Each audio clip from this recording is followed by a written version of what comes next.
Hi, இன்றைக்கி நம்ம பார்க்க போகிறது இஞ்சி துவையல். அதுக்கு தேவையான பொருட்கள் தேங்காய், இஞ்சி, மிளகு, ஜீரகம், உளுத்தம் பருப்பு, சின்ன வெங்காயம், கொஞ்சமாக புளி. இப்போ எப்படி செய்கிறதுன்னு பார்க்கலாம். ஒரு கடாயில் தேவையான அளவுக்கு எண்ணெயை ஊற்றிட்டு 1 டேபிள் ஸ்பூன் உளுத்தம் பருப்பை போட்டு நல்லா வறுத்து விடுங்க.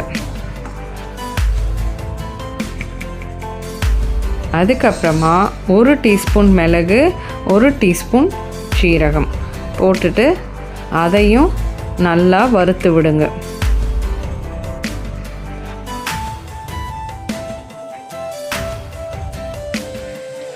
அதுக்கப்புறமா அதோட ஒரு 4 மிளகாய் சேர்த்துடுங்க.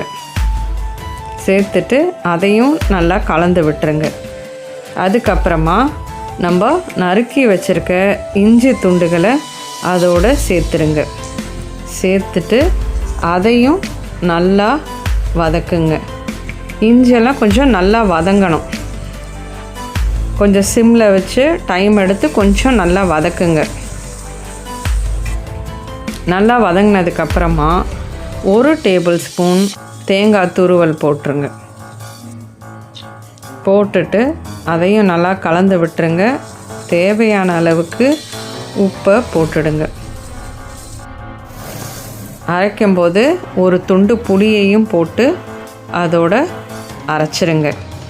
கொஞ்சமாக தண்ணி ஊற்றி நல்லா விழுதாக அரைச்சிக்கோங்க. கொஞ்சம் கட்டியாகவே இருக்கட்டும். அதுக்கப்புறம் ஒரு கடாயில் நல்லெண்ணெய் நல்லா தாராளமாக விட்டுட்டு கடுகை தாளிச்சிருங்க. நறுக்கி வச்சுருக்க சின்ன வெங்காயத்தையும் கருவேப்பிலையும் போட்டு நல்லா வதக்குங்க. அது வதங்கினதுக்கப்புறம் அரைச்சி வச்சுருக்க இஞ்சி விழுதை அதோடு கலந்துருங்க. இதை நல்லா வதங்கினதுக்கப்புறமா நல்லா வதக்கி விடுங்க. அதுக்கப்புறமா நம்ம ஒரு துண்டு வெல்லம் அதோடு கலந்துட்டிங்கன்னா நமக்கு டேஸ்ட்டு நல்லாயிருக்கும். இதை நம்ம 1 வாரம் ஆனாலும் வச்சு சாப்பிட நல்லாயிருக்கும். ட்ரை பண்ணி பாருங்கள். சூடான சாதத்தில் போட்டு சாப்பிட்றதுக்கு ரொம்ப நல்லாயிருக்கும்.